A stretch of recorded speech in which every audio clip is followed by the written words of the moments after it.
Magandang umaga sa inyong lahat. Kakatapos lang namin dito sa Tinoyan Falls. Literal na nag-enjoy talaga yung pamilya namin, lalo si Wilsie, si Alas, si Mami at ako. Dahil 3-in-1 yung ma-experience nyo dito. Yung parang naligo na kayo sa gilid ng falls, makakapag-swimming ka ba sa ibaba, at parang yung experience na parang naliligo ka sa ulan. Yun yung na-experience namin dito. So, ang saya, di ba? So, sa mga hindi pa nakapunta dito, isa na to sa bucket list nyo na dapat puntahan nyo pag pumunta ka dito sa Mindanao.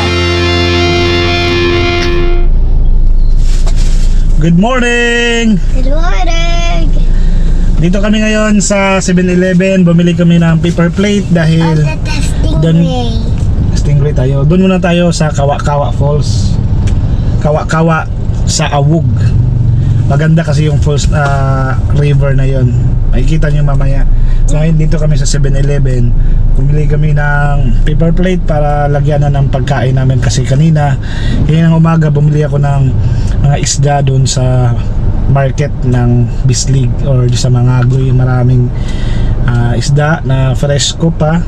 Bumili ako ng konti lang para sa amin lang. So ngayon biyahe kami papuntang Awog. After Awog, lunch time, punta tayo ng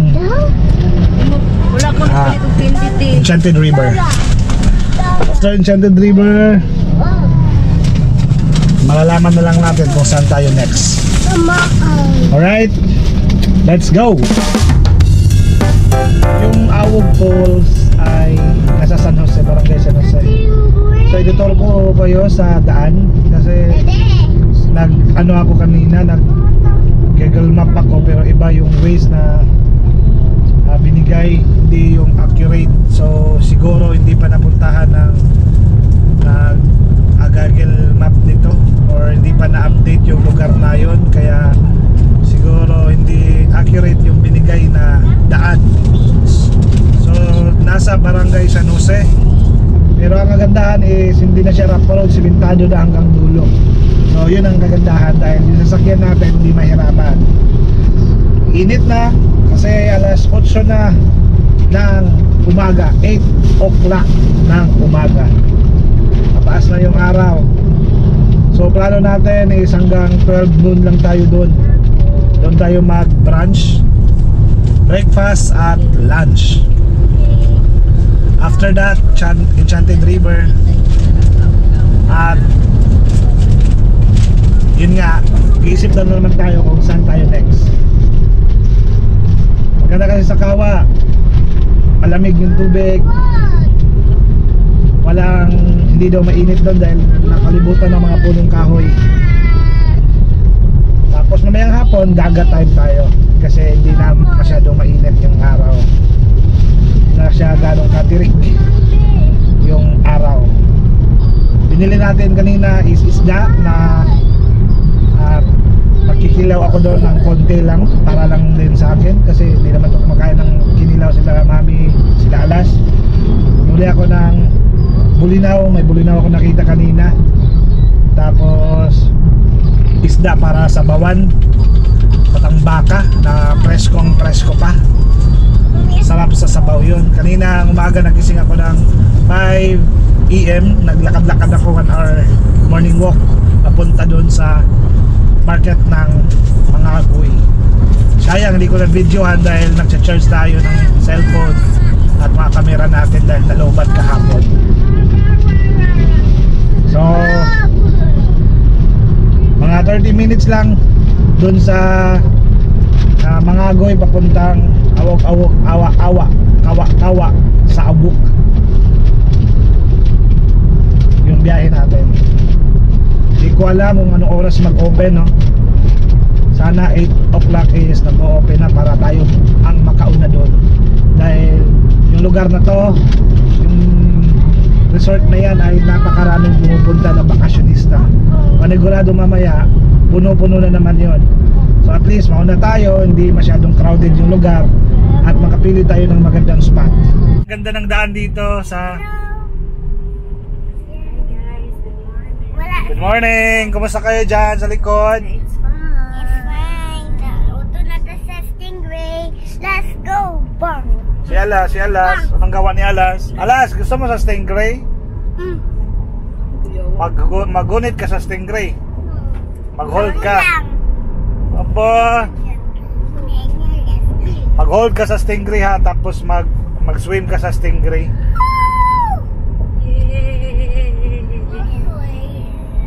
Mas scared ka?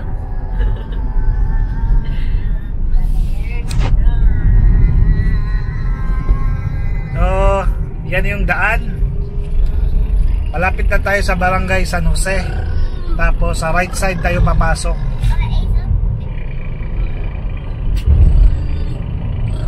Yung daan dito walang problema, sementado. Wala masyadong dumadaan. Solong-solo mo yung daan. It's more fun in Philippines. Kanina ang haba ng spalto, dito wala na. Itong daan na to, diretso to papuntang Trento. Labas nito Trento, pero hanggang dyan lang naman tayo kasi next balik tayo ng Hinatuan. Kasi doon tayo sa Enchanted.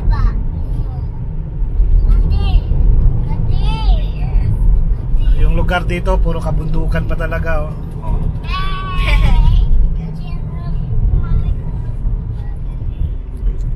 So yung lugar na to is Barangay San Jose na. So malapit na tayo sa right side.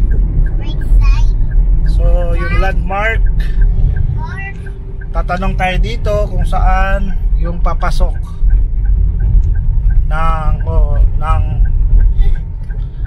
Awog-Awog ay kawa-kawa ni Awog. Ayun, meron palang signage, oh. O yan yung pinaka merong pinaka landmark is merong bridge. Tapos merong signage na malaki, kawa-kawa. 2.5 kilometer papasok. So dito na tayo. So sabi is simentado yung daan daw. Tignan natin kung simentado ba talaga hanggang dulo. Alright, nasa Awog-Awog na tayo. Dagat again. Ay, falls again. Falls again, malamig na tubig. Pero unique na river to. Isa sa mga unique na river na napuntahan natin kasi yung ng hulma ng mga bato doon parang hinulma ng parang man-made or nature-made ba, hindi natin mapaliwanag. At ang ganda kasi pwede kang tumalon-talon. Nakita ko sa review. Pwede tayong tumalon doon mamaya. Maraming mga adventure, maraming pwede mong gawin doon sa resort na yun. So tignan nyo yung daan, papasok. Simentado. Walang ka-problema. Siguro paggabi madilim dito, so wag na kayo magpagabi dito. Tapos yung resort naman parang hindi sila nagki-cater ng overnight. Hanggang alas 6 o hanggang alas 5 lang siguro. Kasi nag-inquire kami, wala daw eh. Sa page nila, hindi daw sila nag-ano ng mga camping at nag-overnight. Grabe, uling yan, oh. Uling. Uling yung negosyo ng mga lokal dito.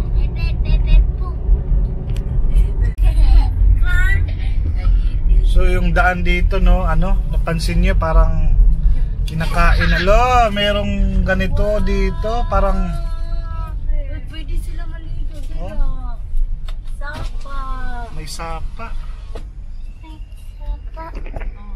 Naligo. Kaso parang itim yung tubig natin ngayon, ah. Sana hindi ganun sa sa falls, parang iba kulay dahil umulan nga. Ulan-ulan na karang araw. Ayun, Kawa. Yun na ang Kawa Falls. Daddy, ano sa doon? Falls. Ayan, oh, Kawa-Kawa Resort. Oh. Wow, resort. Kawa-Kawa Resort. Kawa resort. Oh, ayan na. I like it resort. So, papasok na tayo. Tayo ata yung pinakaunang nakapasok dito, ah. Oh, let's go! Bang! Tayo yung pinakauna siguro. Tignan lang natin. Tayo ba yung pinakaunang customer ng Kawa-Kawa? Kasi 8:17 ng umaga. Oh. Oh, stop. Entrance fee here. Uy. 7 AM. Open na pala sa 7 AM. Ayan. Ayun. Bayaran mo, boss. Item. Kuna entrance dam. 50, sir. Ah, kwenta. 14, guys. Ay, duwa naman di ayun makabuok. Nag-aasa ni sir. Davao. So 50 pesos yung entrance fee dito. Saan na naman? 100. Kung ano, table lang, ano dito na, 200. Pero masaka mo kag sa taas kung table ra mo naman may umbrella o kanang na-isin ang ato. Kaya 200. pwede naman dito sir magbayad ka sir. Pwede rin dito? Dito magbayad o tan-aw tanin mo kung. Sige. Thank you, ma'am. Salamat. Asay park sa kayo, ma'am? Diretso mo dito sir. Ano sa paabas? Oo nya free wifi dito sir. Uy, free wifi. May free wifi pa dito sa bundok. Oh, ano? Masa kayo dyan? Alas. Hi. Chelsea. Let's go. Lang nauna sa atin. May mga akala ko tayo yung pinakauna, may mga tao na palang nauna. So, saan tayo magpa-park dito yung makapark ng maayos? Uy, naunahan tayo ng park dun sa gilid. Yan o. Dili pa na stingray. Yan o. Oh, yan o.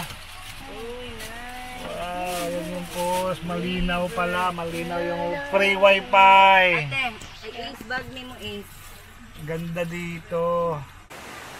Yun, dito na kami. Yung tubig. Oy, malinaw. Malinaw yung tubig. Yan yung sabi ko. Oh, di mabayaran na ambience ng lugar na to. Oh, ang ganda. May mga bato kasi oh. Parang hinulma, di ba? Doon tayo sa taas. Lakad.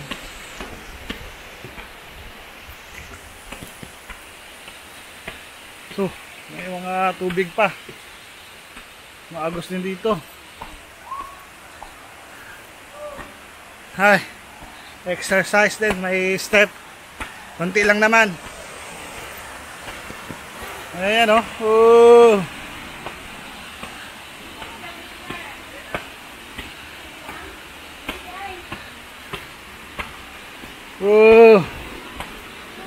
Hi. Pila yung mga cottage dyan, boss? Pila yung mga cottage? Table lang. Kung gapon. So wala yung space nga kung dito na may magkaon-kaon. Wala. Asa mo bayad? 200. Okay. Boss! Pakita dihag ka ng kwan. Pues.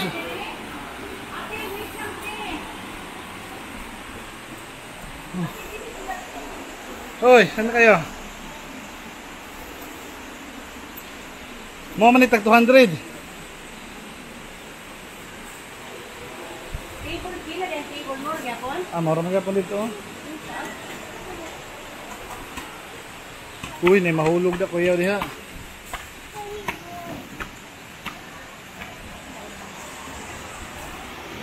Cool.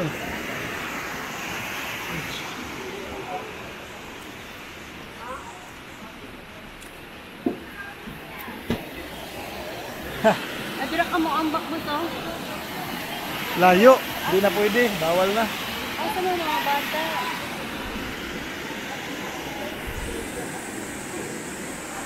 Doon no? Hindi lang, alayo naman tulakon. Saan na lang tao? Wala yung overnight diri ma'am no? Naagi sir pero wala pa tayo rooms wala pa man ano so sir wala pa ng overnight. Kana tag 500 sa dito 500 day pa na sa nighter sir. Tapos makapinan lang mag isa ka tent sa kabibimat kung kanang tag 500 niyo ang Ay garmi gabi iba wala di wala daw. Ay sa page bitaw di daw sila nagka-communicate. Wa na lang mini are. Dili tabi mag-overnight. Nago sir. Di ay kana. Napo tay function hall. Ate 500 niya na pre-tent kung sakali. Oh na sir, sa ka tent sa kabibimat kung kanang 500 ang inyong i-avail na. Napo tay function hall basing maramihan mo. 1.5 na siya. Ang pila na siya isa ka cottage ka tag 500 kay naaman di ang hugasan ug ang. Hugasan. 1.5 ang kanang murag kuan. Function hall. Function hall. Tapos tulo ka tent, tulo ka baby man. Family size na siya. Family size na bisan pila na sulod. Daghan. Naku man siya sir. Bisan pila na sulod niya sa 1.5. Pero kamo ni mag-provide sa inyo ang pelo ug Bugnaw dali ni ka gabi man. Bugnaw kayo? Kasi nakalagpo sa inyo sir. Davao. Yun pala, pwede pala mag-overnight dire. Taga Davao tinga duha ka buok tin, nag-table sila dire sa number 20. Ayun na natin. Yung table natin.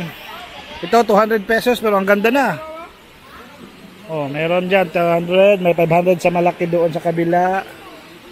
Dito lang yung pinili namin dahil Ang CR na to sir, naradya sir, basig magamit mo niya kuno. Napo tay CR sa atbang katong dito sa blue no sa likod na shower dressing room. sige. Tabok mga galing bridge. Sige. Ligo na mo? Dito sila ha. Ay mag-prepare ko sudan. Mag-prepare muna tayo ng ulam dito. Let's go!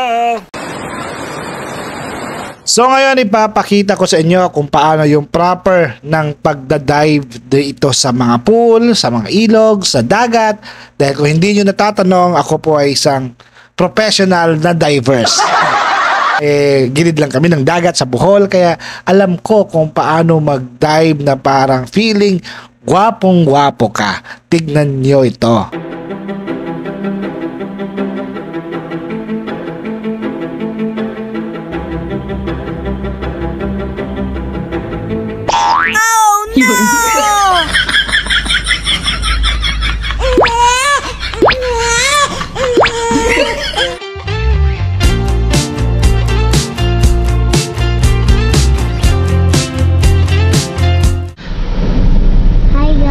Hello! Hello! Punta na to sa... Daan na kami maligo sa Kawa Falls. You love it? Punta na to sa... Ganahan ka sa Kawa Falls? Yes! Ganda no? Punta na to sa Stingray! Ito na, pupunta na kami sa Enchanted River at Stingray! napag-isipan namin, nakita namin sa mga vlog is maganda doon sa Sibadan Fish Cage. Merong mga isda na mga sanctuary ng isda na mga talakitok at merong stingray, meron din shark. Yun yung pupuntahan natin ngayon. Pero depende pa, titignan natin kung magkano yung price. We'll see now. You want then? Ganahan ka dito? Let's go! So, pupunta na tayo. Ang biyahe papunta doon is mga 1 hour and 18 minutes. Dito Let's sa go! galing tayo dito sa Kawa. So, hindi na tayo magpatumpik-tumpik pa. Lakad na tayo. Let's go! We'll see! Let's go, bang!